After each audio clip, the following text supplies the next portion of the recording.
Alô você, o nosso vídeo já vai começar. Então, antes de começar, por favor, inscreva-se no nosso canal, curta e também ative o sininho para receber as novidades, tá bom? Bom dia, meus irmãos. É com alegria que nós retornamos à casa de Deus, ao convívio dos irmãos. Nós tivemos o privilégio de fazermos essa viagem agora.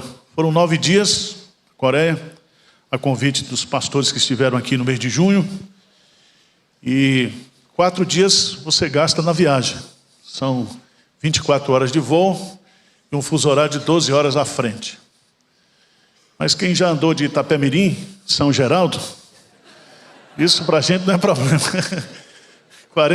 Já andou em 46 horas, 48 horas de ônibus. Então, pra gente, é um conforto muito grande. Fomos muito bem recebidos lá. A Igreja Presbiteriana de Pinheiro está no radar das igrejas da Coreia, do mundo hoje. Nós somos considerados aí uma das 100 mais influentes igrejas hoje do mundo. Amém? Eu fiquei até surpreso, porque eu matuto sem saber o que dizer. Aproveitamos a presença do pastor Cole lá. Ele esteve a semana passada uma comitiva da denominação e eu fui na semana seguinte. Preguei lá na igreja Sarangue, participei de um culto de oração. Eles têm culto de oração todos os dias às 5 horas e no sábado às 6 da manhã para as novas gerações. Tinha cerca de 5 a 6 mil jovens no culto de oração. É uma coisa impressionante. As diferenças são muito grandes. A igreja Sarangue tem 100 mil membros. É uma igreja que o que elas arrecadam no domingo, nós arrecadamos aqui no ano. Então, são diferenças muito grandes. A sociedade coreana hoje é uma sociedade rica. É um país pequeno, com uma taxa per capita muito grande. O maior número de pessoas na área de MBA no mundo fica na cidade de Seul. Você tem grandes empresas multinacionais. Eu tive numa cidade lá que foi construída em 15 anos pela Samsung. Eles construíram uma cidade. A cidade hoje de 400 mil habitantes. Então, é um negócio diferente demais.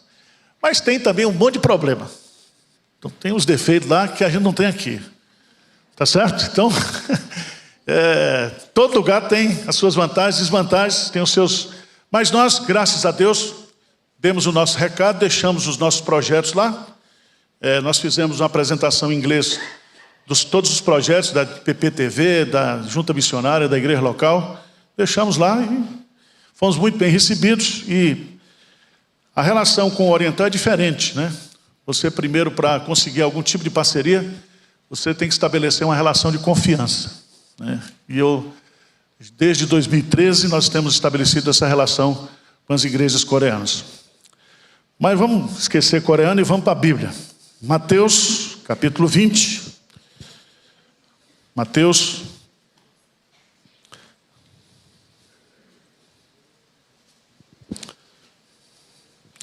capítulo 20, versos de 20 a 28. Mateus, capítulo 20, versos de 20 a 28. Diz assim a palavra de Deus. Então se chegou a ele a mulher de Zebedeu com seus filhos e adorando pediu-lhe um favor. Perguntou-lhe ele: que queres? Ela respondeu: manda que no teu reino esses meus 2 filhos se assentem, um à tua direita e o outro à tua esquerda. Mas Jesus respondeu: não sabeis o que pedis. Podeis vós beber o cálice que eu estou para beber? Responderam-lhe: podemos.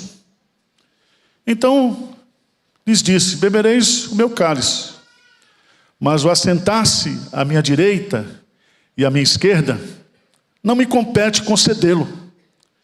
É, porém, para aqueles a quem está preparado por meu Pai. Ora, ouvindo isso, os 10 indignaram-se contra os 2 irmãos.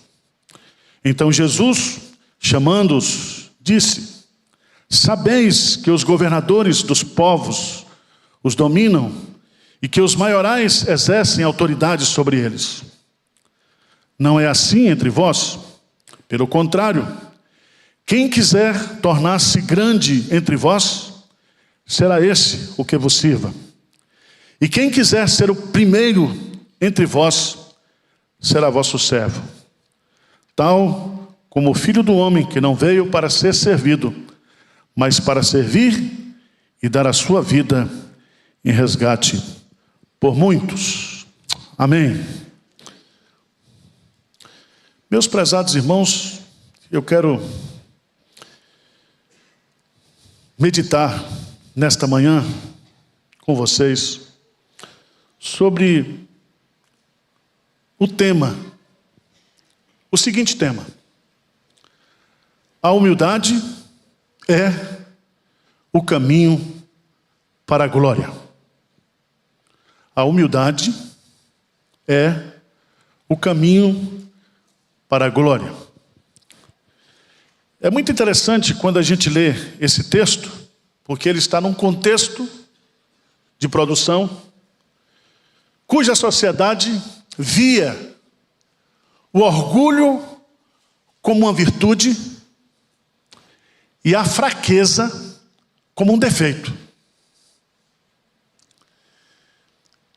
Nós estamos falando aqui do primeiro século da era cristã. Mundo globalizado, Império Romano dominando sobre o mundo, mundo globalizado através da cultura helênica, todos obrigatoriamente tinham que falar o grego. Era um momento que, do ponto de vista da história, a humanidade tinha chegado ao seu ápice. E é nesse contexto que Jesus Cristo está implantando o seu reino, construindo a sua igreja, trabalhando a sua liderança. E o que me impressiona, e eu queria destacar aqui nesse texto, é que apesar desse texto, ele está num contexto que nos assusta do ponto de vista da vaidade humana. Esse texto, ele é extremamente atual para os nossos dias de hoje. E eu vou dizer até mesmo no ambiente da igreja.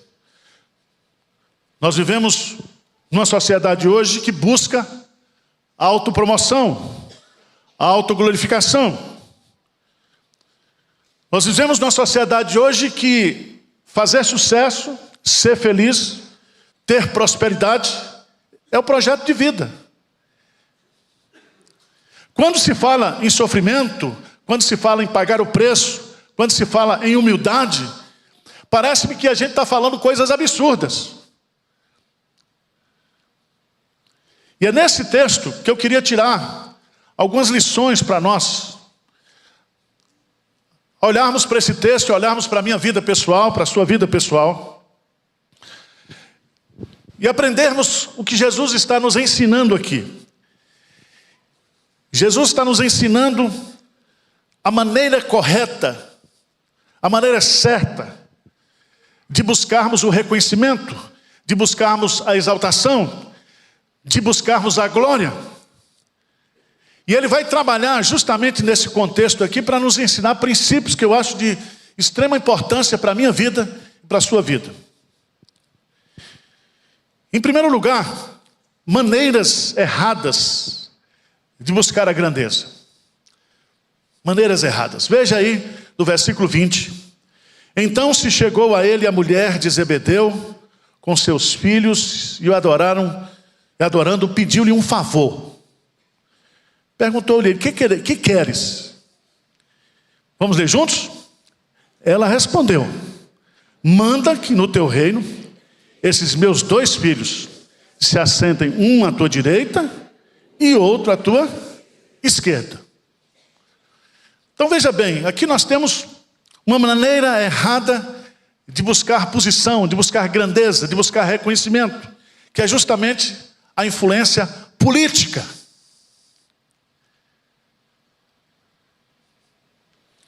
Eles queriam simplesmente uma posição de exaltação.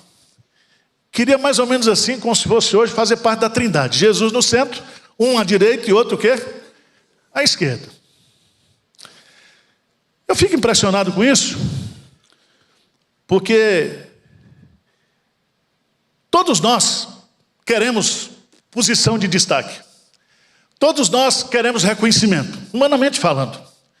Todos nós queremos, de fato, chegar ao final da nossa vida e agradecer a Deus por aquilo que Deus fez através de nós, deixarmos um legado, sermos reconhecidos. Isso é normal, isso é natural. A questão toda aqui é que a forma como você busca isso, a maneira como você busca isso. E aqui eu queria que vocês voltassem um pouquinho no texto, dá uma olhadinha no capítulo 19, Mateus capítulo 19, talvez isso nunca passou na sua mente, mas na minha cabeça já passou. No versículo 27 de Mateus 19, diz assim, 27 do capítulo 19, então lhes falou Pedro, eis que nós tudo deixamos e te seguimos. Que será, pois, de nós? Jesus lhe respondeu, em verdade vos digo que vós, os que me seguistes, quando na regeneração, o Filho do Homem se assentar no trono da sua glória, também vos assentareis em 12 tronos para julgar as 12 tribos de Israel. E todo aquele que tiver deixado casas, ou irmãos, ou irmãs, ou pai, ou mãe, ou mulher, ou filhos, ou campos, por causa do meu nome, receberá muitas vezes mais e herdará o quê? A vida eterna. Então talvez eles se basearam justamente nisso que Jesus ensinou. Eu não sei se já passou na sua cabeça, mas na minha já passou. O que eu vou ganhar renunciando, abrindo mão? O que eu vou receber de Deus por aquilo que eu renuncio por causa dele e por causa da igreja? Eu vou dizer uma coisa para você, se eu fosse corretor de imóveis, eu seria a maior corretora de imóveis de São Paulo. Eu ia ganhar dinheiro. Se eu trabalhasse na Bolsa de Valores, eu queria ser Jorge Soros. Eu ia para cima mesmo. Mas Deus me chamou para ser pastor. E pastor não vai ser rico nunca. Você nunca vai encontrar um pastor rico. Se você encontrar é porque ele herdou de alguém. Se você encontrar um pastor rico e um político rico, manda prender.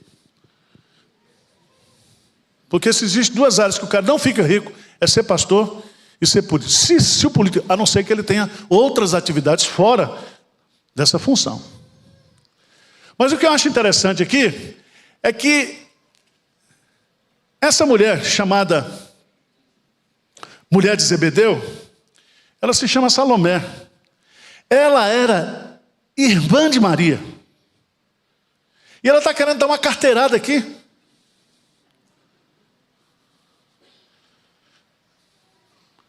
Ela tinha uma visão errada do que seria o reino de Deus, da implantação do reino de Deus. E ela então chega e diz, olha, Jesus, meu sobrinho, olha, você me conhece, né? Eu, juntamente com as outras mulheres aqui, nós até bancamos o seu ministério.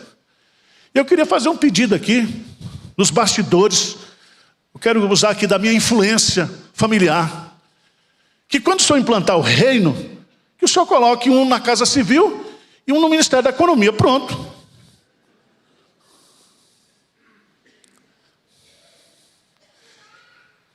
A pergunta que eu faço para você, será que existe isso hoje na igreja? Família querendo mandar na igreja.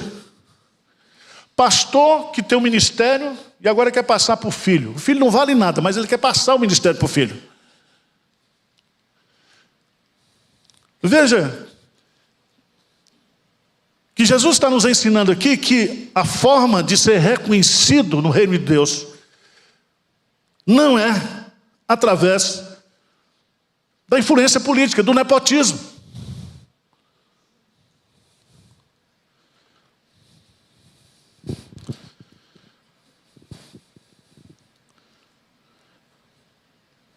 Jesus responde para eles. Veja aí no versículo 20.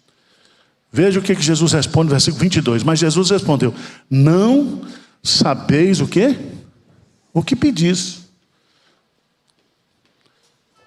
Vocês não têm consciência do que vocês estão pedindo. Vocês ignoram. O pedido de vocês é completamente errado.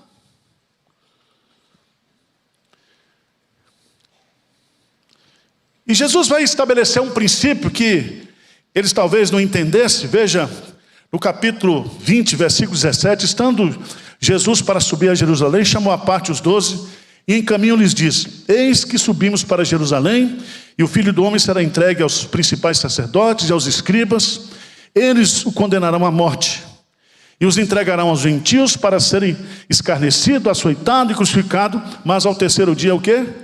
Ressuscitará. Jesus está ensinando um princípio. Ele diz: não existe glória sem sacrifício.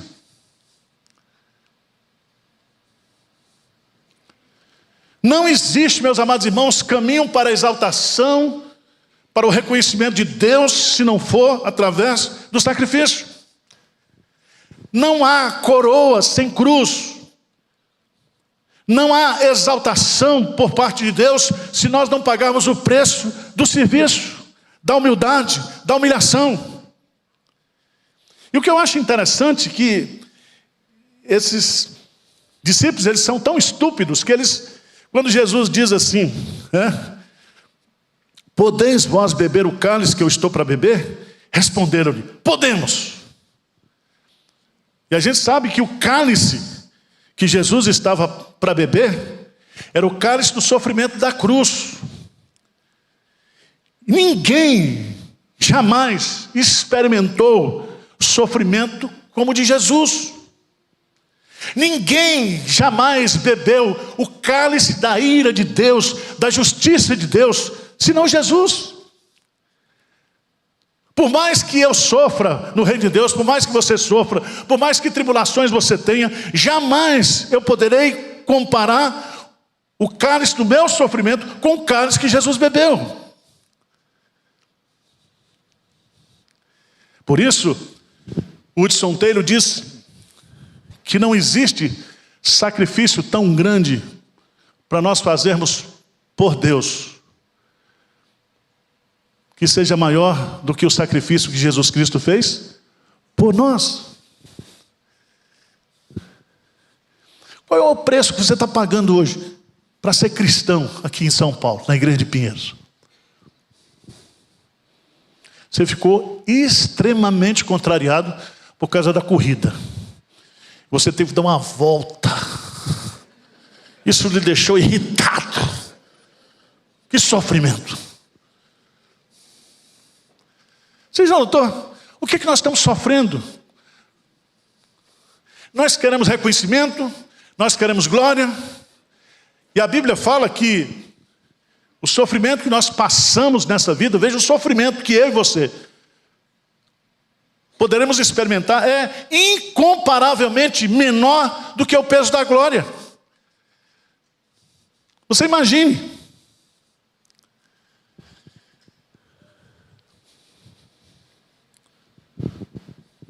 Não há sofrimento que passamos que se compare ao sofrimento de Cristo. Eu queria deixar aqui com vocês uma preocupação muito grande que eu tenho na minha vida pessoal e que cada um deve ter, que é tratar a soberba do seu próprio coração. E não existe, meus amados irmãos, outro remédio para nós combatermos o orgulho no nosso coração do que compreendermos o significado da cruz de Cristo. A cruz de Cristo é o punhal. A cruz de Cristo é aquilo que significa a nossa glória. E eu e você, nós precisamos entender claramente isso. Se eu quero ser grande no reino de Deus, se eu quero ter reconhecimento no reino de Deus, Eu preciso entender que isso jamais poderá ser conseguido através de jogadas políticas, através de influências, através de quem eu conheço, de jeitinho para cá, jeitinho para lá. Não existe essa possibilidade. Porque Deus resiste aos soberbos, porém dá graça aos humildes. Mas em segundo lugar, veja no versículo 25. Então Jesus chamando-os disse: sabeis que os governadores dos povos os dominam. Primeira maneira errada de buscar o poder, a grandeza, é através da influência política. Segunda maneira errada de buscar o poder é pela ditadura. Essa expressão que aparece aí, veja bem, sabeis que os governadores dos povos os dominam. Esse verbo dominar aqui significa um domínio pela ditadura, pela imposição. Significa eu chegar para aqui para vocês essa manhã e dizer que quem manda aqui sou eu sou o pastor. Ou seja, eu me tornar um diótrefes. Eu dizer, quem manda aqui sou eu. Não gostou, vai embora. Sabe o que Jesus está colocando aqui? Ele está colocando justamente o que estava acontecendo no contexto do Império Romano. Como é que o Império Romano dominava o mundo na época? Através da ditadura. E é tão interessante porque nós estamos no século 21 e a gente encontra ditadores em todos os lugares. Nós temos ditadores hoje, né? Na política, nós temos ditadores no mundo jurídico, nós temos ditadores no campo político, nós temos ditadores dentro de igreja.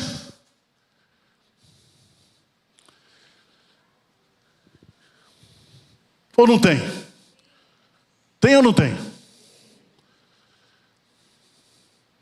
Terceira maneira errada de buscar a grandeza. Terceiro lugar. Veja no versículo 25 ainda. Versículo 25. Então Jesus, chamando-os de sabeis que o governador dos povos os dominam. Mas a segunda parte do versículo, lê comigo. E que os maiorais exercem autoridades sobre eles. Essa expressão maiorais exercem autoridades é uma forma de exercer o poder, não pela influência política, não pela ditadura, mas pelo carisma.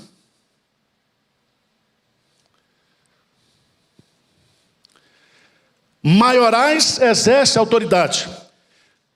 Significa aqueles que exercem autoridade pela capacidade de controlar pessoas através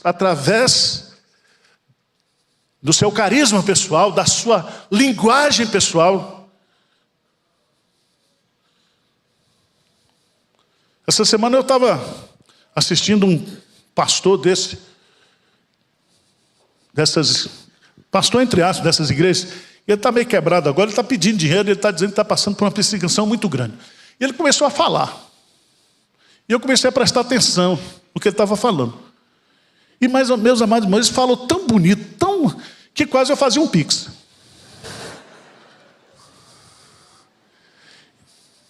Porque ele tem uma habilidade, uma capacidade de seduzir. O que explica? Como é que explica pessoas que estão hoje sendo iludidas, ludibriadas, exploradas, se não for através desse exercício de poder carismático? Tem ou não tem?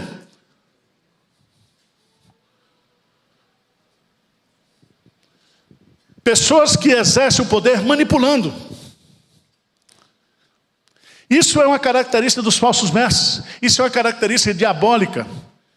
Onde a pessoa usa a sedução das palavras, usa a sedução das circunstâncias, para poder exercer influência, ter autoridade sobre as pessoas. E quantas pessoas têm vindo aqui para a igreja de Pinheiros, pessoas que estão machucadas, feridas, porque foram abusadas do ponto de vista espiritual por pessoas que exerceram na vida das pessoas uma autoridade fundamentada num carisma falso.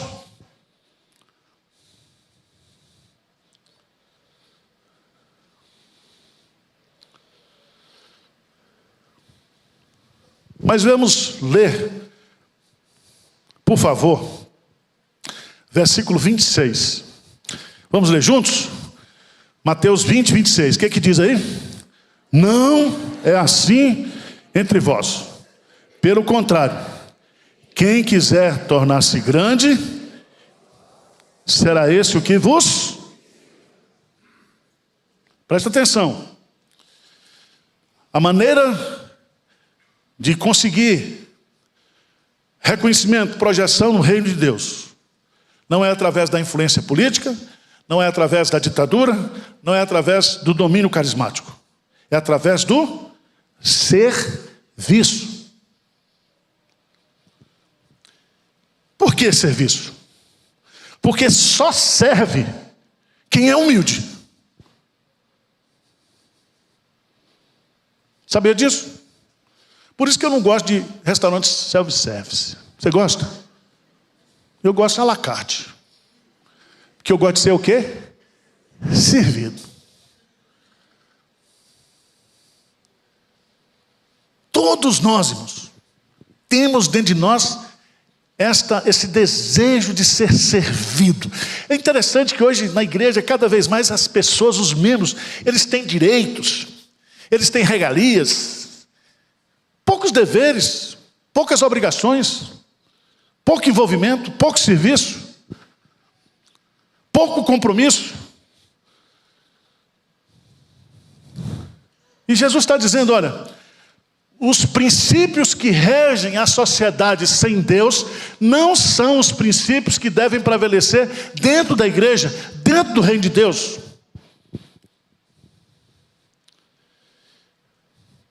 E é tão interessante, porque aqui nós temos, nesse verso 26, o princípio da grandeza. O princípio da grandeza. Qual é o princípio da grandeza? Servir. Servir. E é tão interessante, e eu gostaria de destacar isso para você, lá em Filipenses, capítulo 2.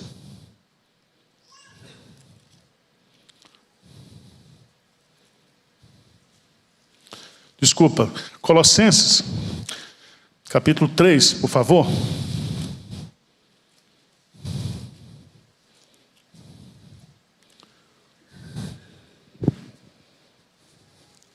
Colossenses capítulo 3. O apóstolo Paulo diz que nós devemos nos revestir de toda o quê? Humildade. Vamos ler juntos? Colossenses capítulo 3, versículo 12. Vamos ler juntos? Revesti-vos, pois, como eleitos Deus, santos e amados, de ternos afetos de misericórdia, de bondade, de humildade, de mansidão e de longanimidade. Então, revesti-vos com bondade, humildade, mansidão, longanimidade e humildade. Vamos para a 1 de Pedro, capítulo 5. 1 de Pedro, capítulo 5.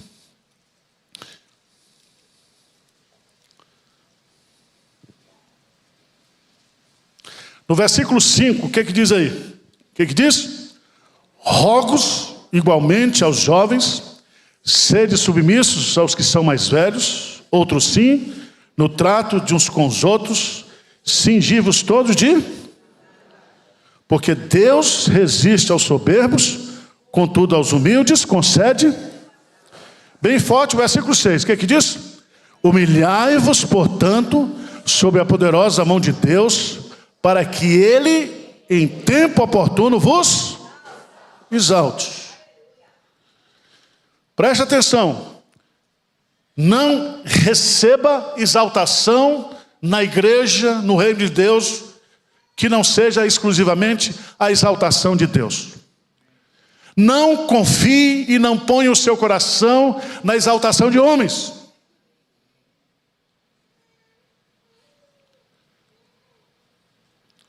Davi, quando levanta aquela oferta lá, em 1 Crônica, capítulo 29, ele diz para Deus: quem sou eu e quem somos o nosso povo, para que nós possamos oferecer para ti tamanha oferta.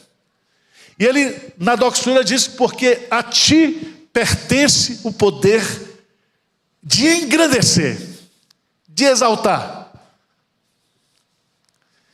Então, se eu e você desejamos alguma glória, alguma exaltação no reino de Deus, entenda que no reino de Deus, o princípio estabelecido não é o filho que exalta, é o pai que exalta. É o pai que reconhece, é o pai que nos coloca e que pega Jesus, que foi humilde, e o exalta sobre maneira, dando-lhe um nome que está acima de todo nome.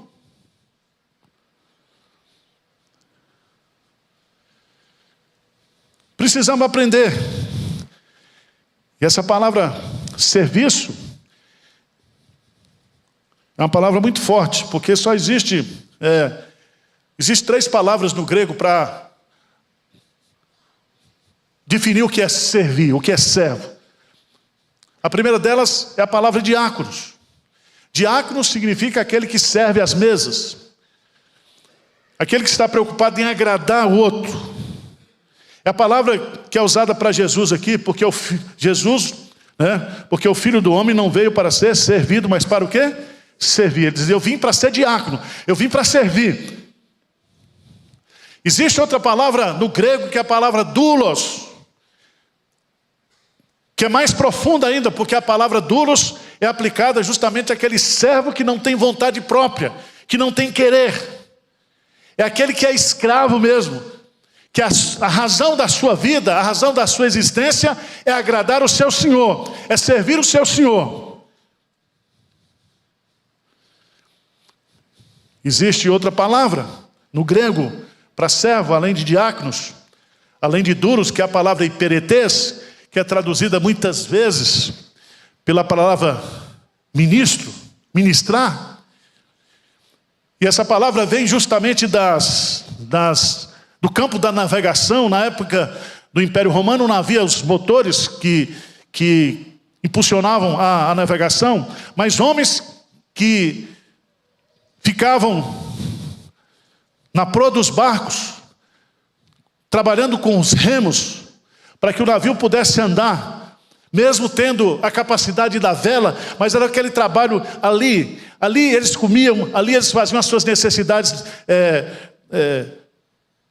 físicas, ali eles trabalhavam dia e noite, servindo, remando, para que as pessoas pudessem desfrutar do bem-estar da navegação em cima. E essa palavra é aplicada para servo na Bíblia, para ministro na Bíblia, para pastor na Bíblia.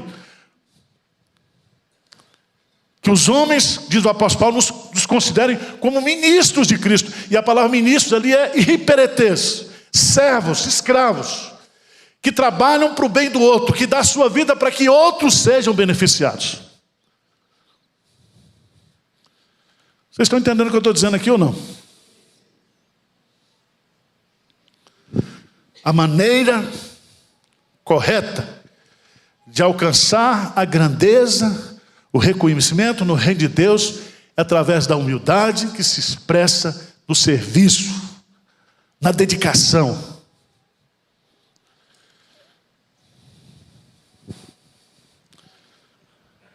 Veja no versículo 23, por favor, Mateus 20, 23. O que diz aí? Então, vamos ler juntos? Então lhes disse: bebereis o meu cálice, mas o assentar-se à minha direita e à minha esquerda não me compete o quê? É porém para aqueles a quem está preparado por meu. Então é de competência exclusiva de Deus, do Pai, reconhecer e exaltar todos os servos do reino, inclusive Jesus Cristo. Inclusive Jesus Cristo. Então não seja a sua boca que vos exalte, não seja o seu currículo, não seja o seu Instagram, que seja Deus. Que você cuide do seu caráter, que Deus vai cuidar da sua reputação.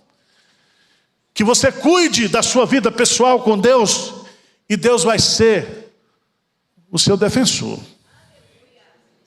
Amém? Às vezes a gente fica com uma preocupação muito grande de nos defendermos. Nos defendermos.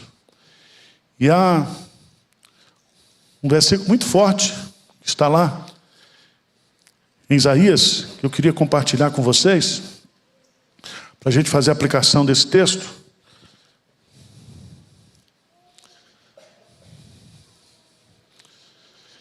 E esse Isaías capítulo 54, versículo 17.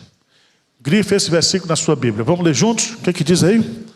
Isaías 54, 17. O que diz? Toda arma não prosperará. Toda língua que usar contra ti em juízo, tu a condenarás. Esta é a herança dos servos do Senhor, e o seu direito que de mim procede, diz o quê? Então a herança do servo do Senhor é que? A defesa do Senhor. Ele nos defende. Talvez você esteja passando por uma perseguição no seu trabalho. Se você é crente, entregue a sua causa para Deus. Mas o princípio está aí. O princípio da grandeza é a humildade que se expressa através do serviço. O exemplo ou padrão da grandeza é Jesus. Vamos ler juntos, bem forte? Versículo 28, o que diz? Tal como o Filho do Homem, que não veio para ser, mas para servir e dar a sua vida. Então presta atenção. Jesus é o nosso o quê? Referencial. Jesus, ele não veio para ser o quê? Servido. Então quando você vier para a igreja, eu sei que você é muito crente, muito consagrado. Você vai dizer assim para você mesmo assim: eu não vou hoje para a igreja para ser o quê? Servido. Mas eu vou para servir. Mas melhora. Você diz: eu não estou na igreja para ser servido, mas para o quê? Servir. Está entendendo? Como é que é o negócio? Às vezes a gente fica impressionado. Cheguei lá na Coreia, me botaram no hotel 5 estrelas. E eu comendo aquele café da manhã, misericórdia, lembrando do pôr do sertão. Desgraça de pobre que a pobreza não sai de dentro. Teve um abençoado aqui, porque pagou a casa executiva para mim até, vou falar o nome, né? Uma perna aí. Eu fui, cheguei umas moças tudo bonitas assim. Porque geralmente as aeromoças estão tudo aerovelhas agora, né? Mas umas moças diferenciadas. O senhor está bem? Fiquei até com medo. Eu fiz alguma coisa? Não. Aí vem uma entrada, logo camarão. Você já pensou comer camarão? Não vou. Me fez mal, me deu irritação nos olhos, que eu cheguei e pensei que estava com conjuntivite.